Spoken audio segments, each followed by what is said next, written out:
All right. Hello, everybody, and welcome back to the Circling Seattle Sports podcast. Or if you're watching this on YouTube, welcome back to Circling Seattle Sports. This is the 60th episode of the podcast, the 50th installment in the Seattle interview series. So nice little, stepping stone there. I am with Nick Perera here, I guess now former pro soccer player. You can correct me if I'm wrong, if you still get that time. But captain of U.S. Beach Soccer National Team, executive director at Washington Youth Soccer, and now here with the Reign as the general manager. How have things been? I know that we're still in Challenge Cup in a way, and we've got regular season coming up. How has this been for you? Has it been something that you've been sort of working to get a hold of, as a GM, or is it something that you've been able to take in stride? First off, thanks for having me. I listen, I think that the most important thing for me to come in was to come in through the door with a sense of understanding and learning. When I first spoke to the players and first spoke to obviously Laura and upper management, I was going to be in data collection mode kind of from the beginning, just to make sure that I understand where we are. The planning for the season had already happened. So I came in, halfway through preseason. So I think it would be really obtuse of me to jump into it and start changing things without knowing the inner workings of what's happening. I think that I was in data collection mode. The truth is that there's a lot of work that has to go into an organization, keeping a top level organization like this going. But everyone that's been here has been really helpful and really made my transition really, really seamless. So with that being said, I want to jump back to sort of the earlier years of your career as a whole. Where would you pinpoint that soccer journey for you really beginning? Was it something that you went out to try just to, get that energy as a kid out? Was it, maybe a family member? How did the journey for you really begin in the sport? Yeah, I mean, I was born in Spain. My dad's from Spain, my mom's from the US, and I grew up in Belgium.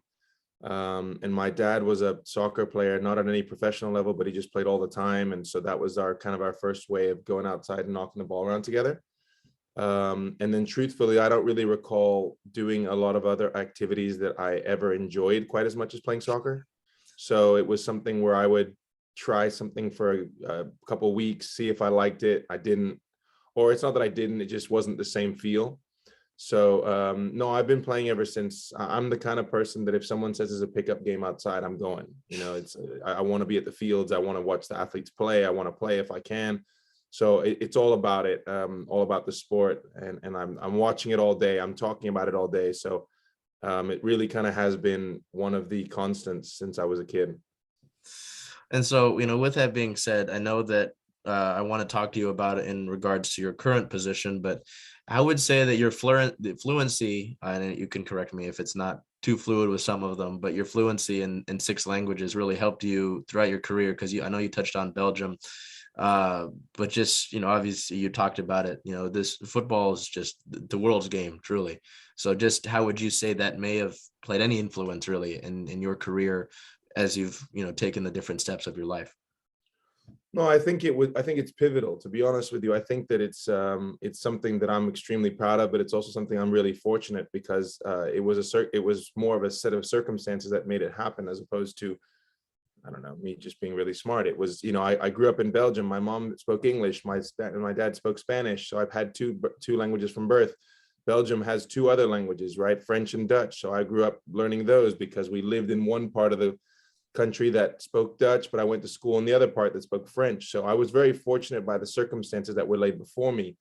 And they've obviously facilitated in steps along the way for me and been hugely important in areas that I've gone. When I went to play in Spain professionally, that was obviously easy for me. I've traveled in Italy. I've been in Brazil, and places where I could use some of my language skills. And look, now I'm working for an organization that's got roots in 2 continents, with separate ownership, right? And being able to communicate in French obviously is a plus, and being able to communicate in English is obviously a plus. So no, it's been very, very valuable for me. It's something that I carry with me every day.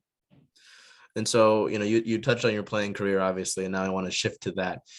Before we get to the pro level, I mean, what memories do you take from 2006 and that whole season? I mean, I don't know if this is too much of a memory lane kind of thing for you, but obviously, you know, in a team game, so much goes into winning a title, let alone a national title, right? So, I mean, I guess what do you take from 2006, and how may have how may how did that potentially jettison you to, you know, through your professional career?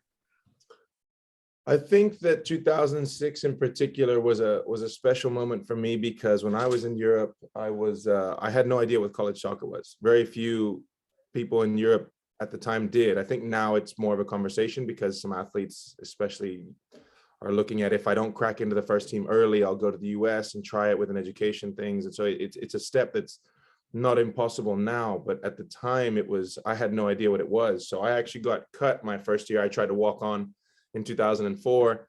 The UC Santa Barbara made it to the national championship game and lost in penalties to Indiana. So I had just gotten cut. I had no idea what was going on. And then I was a walk-on, and then obviously we won a championship. And it was quite an amazing experience for me, having come from a culture where you either go to university or you go play professionally, and there's no way to marry the two. So I was really fortunate and really happy to be there. And I think that that team in particular shows, or has taught me along the way, that in American sports, it's not how you start, it's how you finish. So it's really important that, especially with the way that they did in college soccer, and it's very similar in a lot of the playoffs, everything you've done up until then really kind of wipes the slate clean. We were an unseeded team and we won the national championship. So it's an interesting process and a very different process to the way I grew up, but it's something that I think adds a lot of excitement. So 2006 is there's a special place in my heart there for sure.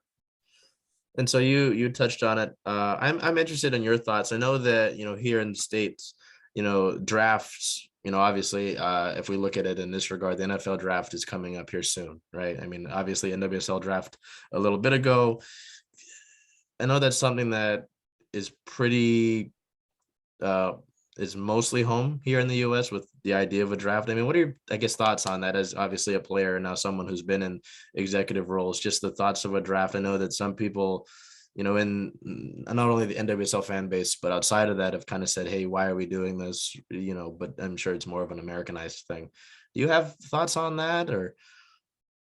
Yeah, I mean, I think that there's a couple of things. I think number one is that we're seeing now in the MLS, they're getting closer to the European FIFA model with player rights for younger players with the homegrown deals. My opinion is that as a professional club, we have an academy that we're very proud of. And I think that the way that we can really help influence and develop this sport is through promotion of youth early on, and getting our curriculum and getting our game model out to the kids early so that they can start understanding the way OL Reign plays, and creating that transformative process from the earliest ages all the way through to the first team. But unfortunately, with the rules as they are, that is not something we can control. We could have the best player in the country play for the OL Reign, and that player could go to any number of colleges and then could be drafted by any number of teams. So I think that's a limiting factor right now, and that's something that I hope, and I'm assuming, and I hope that they will look at in years to come. But honestly, I think the fanfare of the draft is something that's very American, as you said, but it's very exciting. I mean, I think that there's players that I don't necessarily love the format where the last place team gets the top pick. You know, I don't like the way that works, just because I think that we see it in basketball quite often where teams are halfway through the season and they start to realize that they're probably not making the playoffs. So what better way to just stack their team next year and get the number one pick? So I don't think it plays out in soccer quite in the same way, but it's something that I think is, one of the downsides of that format. But I think our club in particular, and lots of clubs, have had incredible stories and incredible business operations based off of drafts, high drafts, low drafts. So it's just an interesting process, which I think is part of the rules. And every game has its rules and its peculiarities. So it's important we take advantage of them the best we can. Yeah, I mean, you talk about sort of the local aspect of it. Obviously, not necessarily, with the rain, but obviously with Olo in this past draft, and being as a Husky, I'm a biased guy, right? So to see that was really cool. But no, it is interesting to think about it, like you said, with the MLS and the way that they're sort of, I guess you could say, evolving with that. But just seeing that conversation being had, I was interested to see your thoughts on it, and your side of it, obviously. But to get back to the playing career aspect of it, um, what do you take most, I guess, from your playing career now, with the executive sort of positions that you've had? And I want to get to Tacoma here in a second, because I'm really intrigued about the player coach aspect of that. But before I get to that, right, I mean, playing in different areas, obviously you talked about the US team with beach soccer.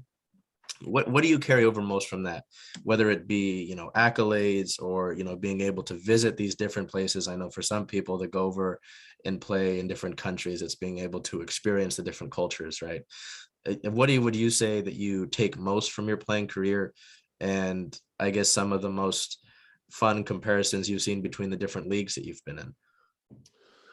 I think that representing the U.S. national team for beach and very minimally for futsal as well. The biggest thing for me was, one, the travel is incredible, and so the access to different cultures and the eye-opening experiences that you can have traveling the world is really second to none. I think that what it has instilled in me, or one area that I'm particularly passionate about, is using is sort of multi-dimensional technical training and development for players. So I think that there was soccer training always goes in kind of trends, and there's trends where everyone's in love with futsal, and everyone thinks futsal is like the route, the way. My opinion is it's challenging yourself on every surface you possibly can, every space, every size, every different dimension of the field. So for me, I think that playing beach soccer, which is the smallest in terms of the size and the most demanding in terms of the technical demand of the sport, I think it was really amazing for me, because it allowed me to grow my game, my overall game. And at the same time, truthfully, it's pretty fun to be out in the sand, and it's really hard to complain about, going to Tahiti to play a World Cup and sitting out, in French Polynesia. I mean, it's pretty incredible. So there's really not much I can complain about on that regard, except for the fact that it's a whole nother issue. But the amount of events we go to or have gone to is not as elite, and is not as plentiful as the men's full team or some other teams like that. But it's been an incredible experience. And I think that when I'm asked, I was a director of coaching at a club 2-3 years ago, what's the best way for my kid to get better? How do they improve?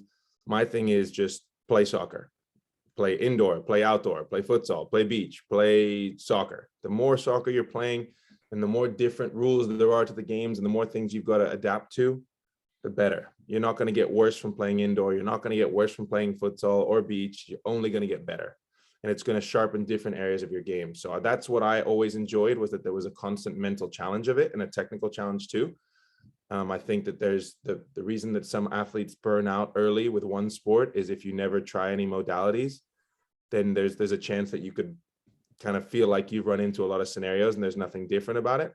So for me, that was always the most exciting part, was that there was a different challenge every day, a different type of game, different way to control the ball, different way to lift the ball. In beach soccer, it's in the air, and futsal, it's with the sole of your foot. There's just so many different things that, to me, really kept me on my toes, and I've always loved.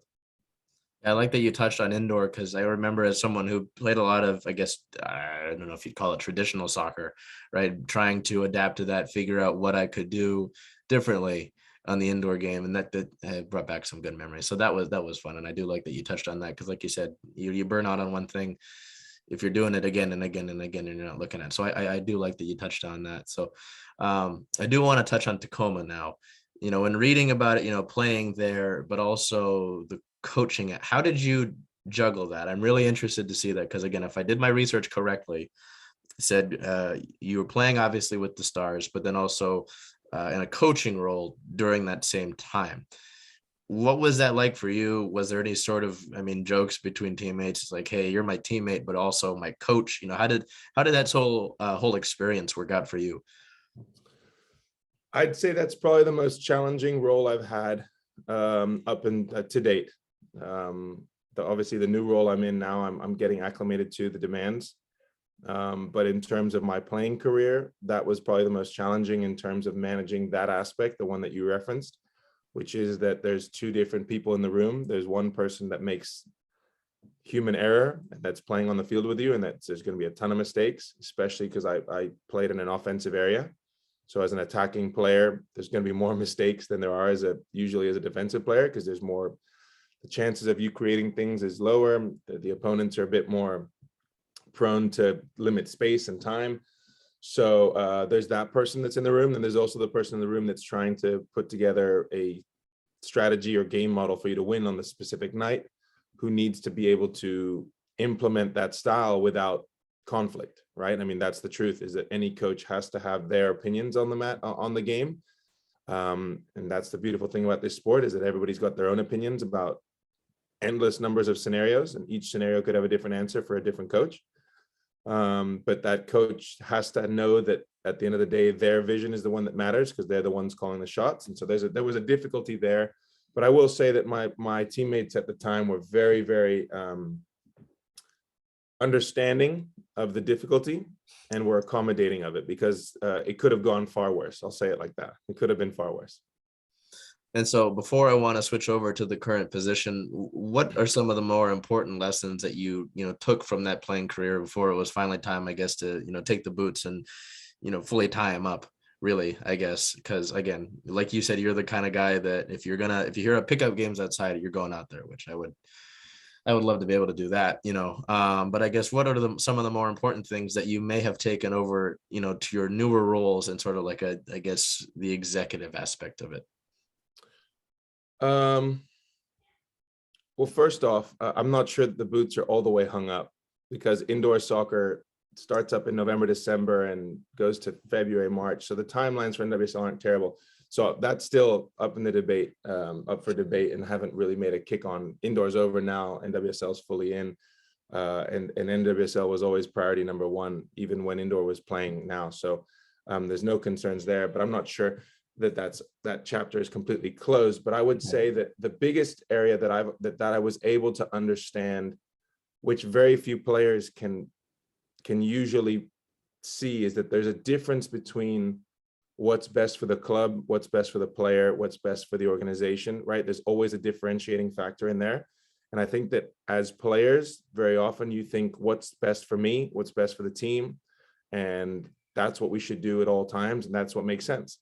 Having one foot on each side of the fence, as it were, was really interesting for me, because I was on one side, wanted the team to win and win every single game and do my best at every possible juncture. And on the other side, I was also aware of the limitations and the scope of what I could and couldn't do. And so I think that's really interesting, or really important for organizations to understand, that sometimes there's a conflict, and you've got to decide what wakes you up in the morning, and you've got to decide what your end goal looks like.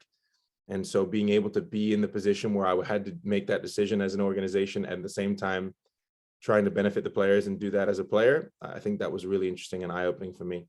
And the final thing I would say is that communication, how important communication is at that level, at every level, to be honest with you. So I think that whenever you're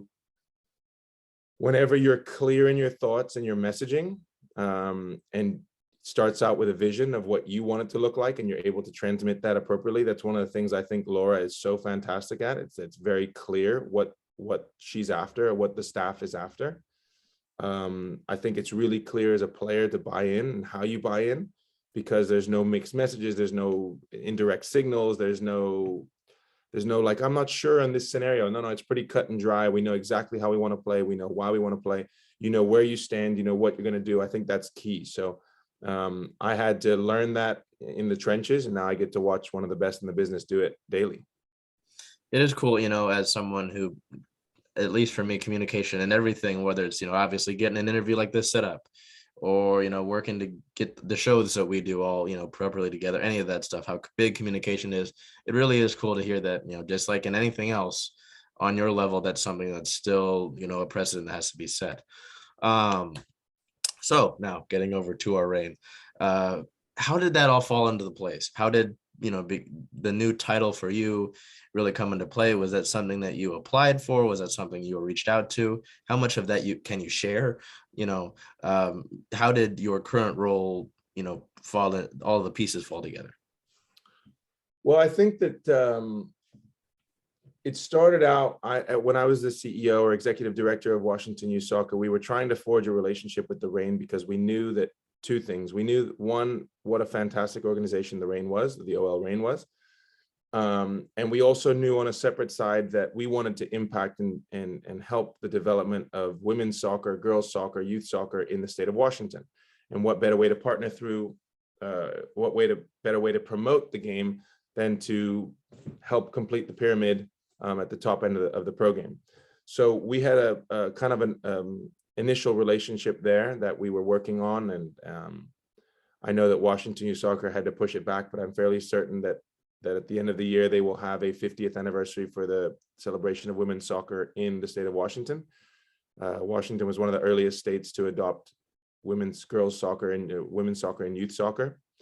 And this is the 50th year. It's also the 50th year of Title IX. So it's some pretty impressive years for women's, the women's game. So we were trying to work on some things with them, and the opportunity came to just have a discussion about it. And then it all happened very quickly. I jumped at the opportunity of even being considered for it. I thought, what an amazing opportunity to be with this organization. And obviously doing research on the staff, on the players, on everything about everything. I just felt like it was an opportunity I'd be absolutely foolish to turn down. So I jumped at it.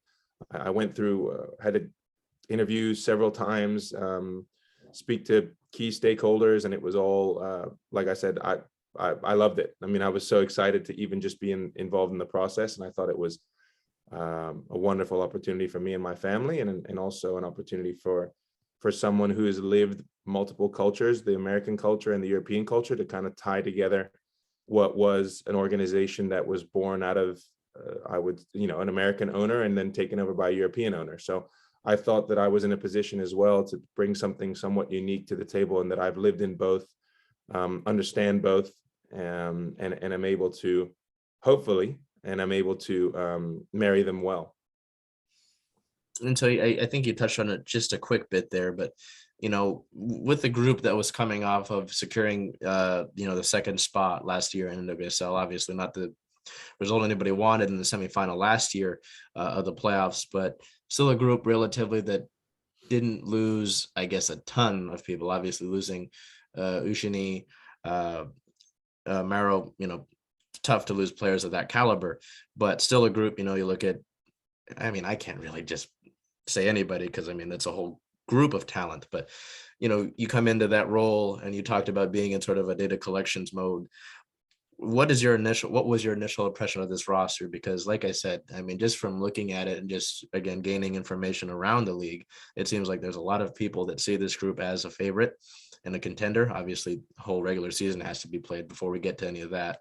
But with that being said, obviously, like I said, a talented group. So how did you view the roster first when you, I guess, got the desk set up, got in the chair and started looking at things? I think this is a fantastic roster in terms of its depth, and I think that was demonstrated early on in the game against San Diego at home, when all of our international players were gone, and we played a group that probably weren't expecting to get a full 90 like that, and had as fantastic of a game as we did. I think that I would be lying if I told you that I had sufficient data on all those players prior to my arrival.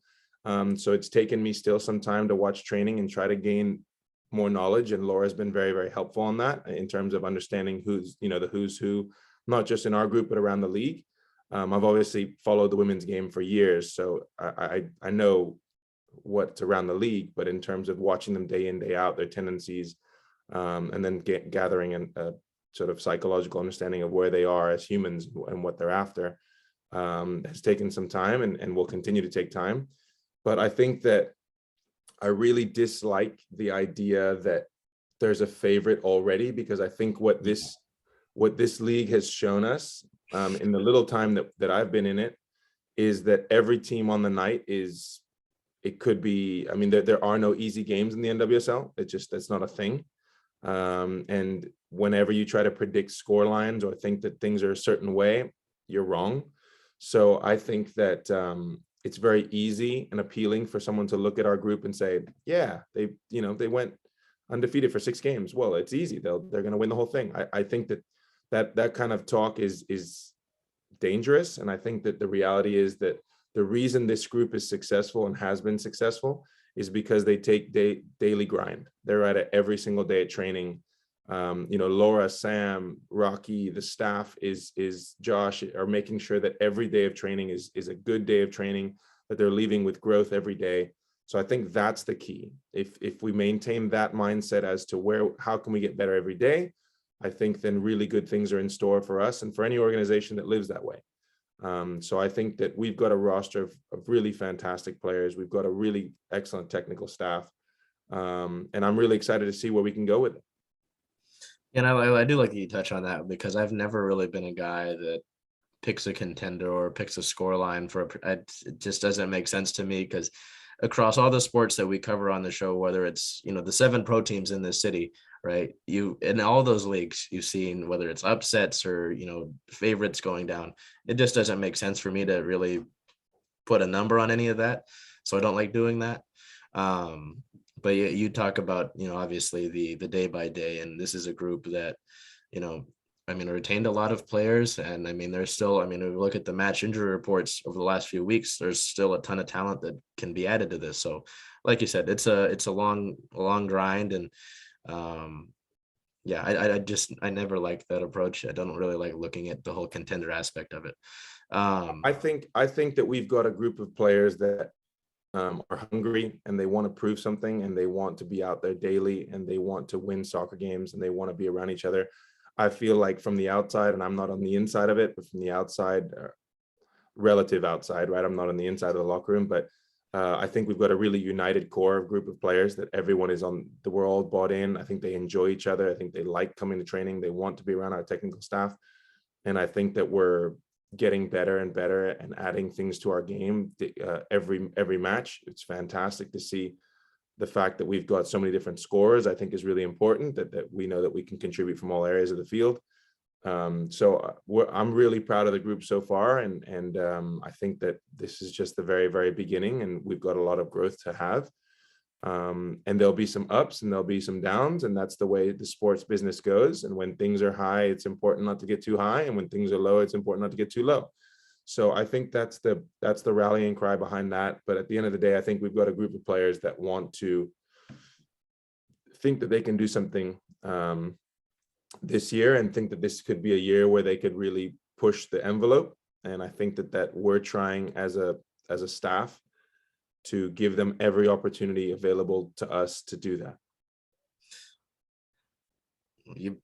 I had a follow-up to that, and you already answered it. So there you go, Magic. Now I want to get to kind of what I touched on before I've even got to the rain.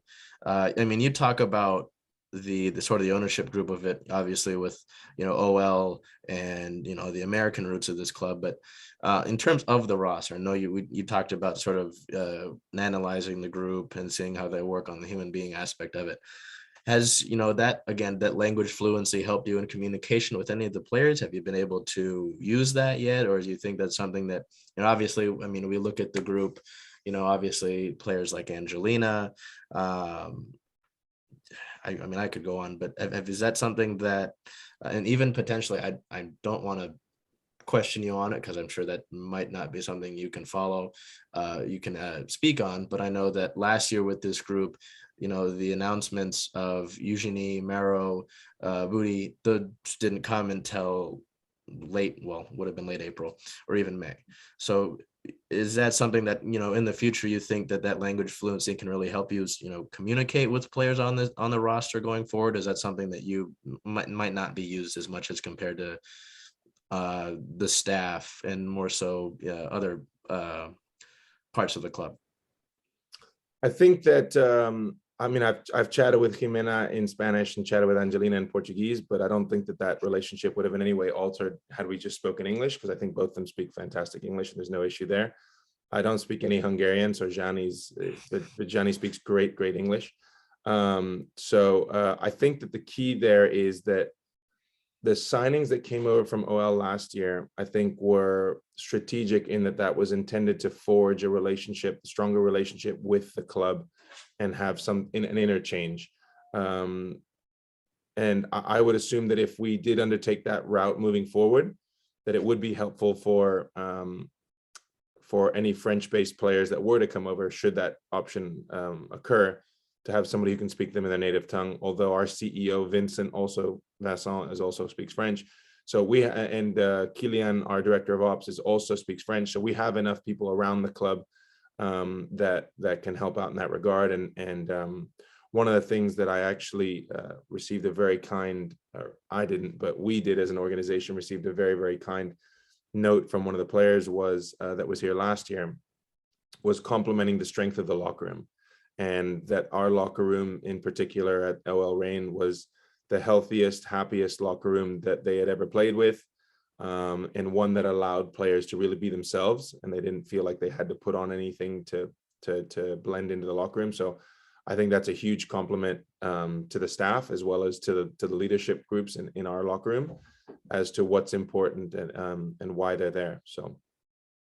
And to touch back on that, just looking at the roster, to have those originals like Jess, like Lou, like Pino, as well as mix in some of the younger players. Obviously, you mentioned Kajan, but also, I mean, Bethany's been in the league not too long, but not brand new.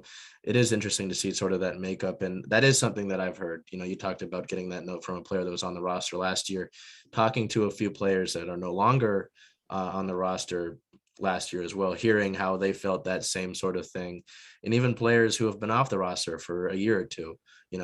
Talked with AD Jordan a few weeks ago, now playing over in Germany. Just hearing that's something that continues to pop up, and it's good to hear. And so kind of on a, I think it's the secret sauce, right? I think that's the key to what we do here. I think that the locker room inside is well managed, very well managed, obviously from a coaching standpoint and from a staff standpoint, but also from a leadership standpoint within that locker room. And I think that it's a locker room that people want to be a part of. So I think that's a huge component for us as to who we recruit, how we recruit, and how we move forward with those recruits. So I think it's a really important, often overlooked aspect of soccer clubs. Yeah, and I think you talked about that. Chemistry as a whole, I think is not all the time, but sometimes looked at in not a regard it should be looked at, because I always kind of say you can always put as many talented players on a roster as you want, but if they can't play together, it doesn't really matter. I mean, if we went down the list of teams that didn't work out, you could see that, so I think, like you said, with that secret sauce aspect of it, I mean, if it's a locker room that's healthy, that, works together, that's tight knit, that works well, it's going to work. It doesn't matter how much talent is or isn't on the roster. So I like that, you mentioned that. And sort of to wrap up here, I know you got to get out of here in a bit. I guess on a lighthearted note, what does a game day look like for you? What sort of things are you rolling through? I know that I'm interested to hear what a game day looks like for you, what that whole situation looks like on a standard match day, say at Lumen Field now. Well, I think the game day for me is very different than what it would be like probably even in 6 months when I've got my hands in more things, just because, like I said, I'm still trying to understand how everything works perfectly before I push too hard on things. But for us, that usually the game days are preparing the rosters, making sure that everything is good, having a chat with the staff and seeing what the direction of the match is going to be, organizing things at Lumen, because we've only had a few games there and we're still kind of figuring out the kinks of how to set things up, where things go. And then obviously during the match, sitting and screaming and yelling in the suite, trying to living every kick of the ball. I mean, I think that I'm at the field somewhat early. A lot of our staff are there very early to set up. But my interactions with the athletes are limited. I'm not there to coach. I'm not there to be involved in any of the locker room stuff. That's not my job. So just being there in the capacity, which obviously when we're there, there's stakeholders or sponsors or people at the stadium that we've got to meet and talk to as well. I was lucky enough to go down and chat with one of the legends of the game a few games ago, so that was fun too. So there's a lot of kind of during game day where I'm usually rushing around the stadium, making sure I don't miss anything from the game, and trying to be involved as much as I can to make sure that on the business side we're still doing what we need to do. Well, with that being said, I appreciate you taking time out of your day. It's, as I've mentioned to you before, this club has had a lot of ties to me. So I'm really, it's always great to talk to anybody that's involved with the organization. Just in wrapping up, I know that, we're looking forward towards regular season now at this current point in time. Obviously the honor kits are really exciting to look at and excited to get my hands on some of those in a bit. But is there anything that you necessarily want to put out there, want to promote? Obviously we want to get as many people at Lumen as we can throughout the season as it comes here. And, some of those day games where the sun hits the field will be really, the other day, I think it was against Angel City. That was beautiful. To have that sort of sun. But is there anything that you want to put out there before we head out? No, I think that like I said, I haven't been here long, but the fan base we have, I think, is fantastic. The amount of information that the fan base actually have and the amount of it that's actually close to being true is pretty incredible. So I think that for the players, for the staff, and for our organization in general, we need to see everybody at the fields. We want to set records this year in terms of our attendance. I think it's super important. The athletes live off of it, and the relationship with them and their ability to go and win matches is directly impacted by that. And I think that it's something that if you haven't been to Lumen to see the OL Reign play a game, it's really something special. I was lucky enough to go to the doubleheader last year as just an average fan, and it was unbelievable. And as you say, the timelines. So what I'd like to say is on the weekend of May 7th or 8th, and hopefully it's a game on the 7th, we'd love to see everybody there at 10 a.m. We've got some work to do before we get there, but I think that if we're able to host that final at home and we're able to be in that contention, I think having a really strong showing would be spectacular for the players and something that would really push everybody over the line. And yeah, I'm just excited to meet people. To be honest with you, I've just been trying to meet as many people involved with the league, with the organization as possible. And people who haven't been to watch the OL Reign play, I think that when they do go, that they're rarely going to leave thinking they didn't catch a show. It's that those games are exciting. If you happen to walk out of the stadium before our last home game, before the whistle blew, you would have missed the show. So you've got to stay to the last minute or last second of the game. And yeah, I think that these are some incredible athletes that work so hard at their craft. And I think that once the fans and once people and sponsors and all those see just how hard they work and see what the level of play is, I think people are blown away. You talked about that last match. Even before that, with I believe it was San Diego that time, what was it, 3 goals in 11 minutes. So it's fun to get both sides of it and the 2 different matches back to back. So no, like you said, whether it was last season down at Cheney scoring 5 goals in the first half against Houston, or later on, I think it was against Gotham where the Reign roared right back. Pino scored a penalty to put the Reign over the edge. There's so many different ways that things can go. So like you said, it's just something you have to be in person for. There's no other way to describe it. I'm from Europe, so I'm used to showing up 45 minutes for a game early because I want to watch warm-ups. I want to see what the warm-ups look like. I want to see who the lineup is. I want to hear the announcements. I want to see who's in, who's out. And I'm staying 30 minutes after the game to see if I can catch a glimpse of people. So when I used to go to the stadium as a kid, I was there. It was a 5-hour adventure. Right, you're there early, you're staying there, and in Europe, no one gets up for peanuts and popcorn during the game. You wait till halftime, then you sprint to the bathroom as fast as you can, and you try and grab a snack, and you get back to your seat as fast as you can. So that's the way I understand the sport. You don't want to miss a second of anything that you can catch a glimpse of. So that's my background. My dad always laughs when we first moved here. He went to an NFL game, and he said that nobody actually watched the game. Like, I don't think the single person actually watched the game. Everyone was getting up for a beer and going over here for something else. So we're If you haven't met our CEO, if you haven't met Santi, our associate GM, we're kicking every ball. So, you know, game day is like we're watching the game as if we're on the field with them. And there's an unbelievable passion in our staff to win. One, because they support this organization and they love it so much.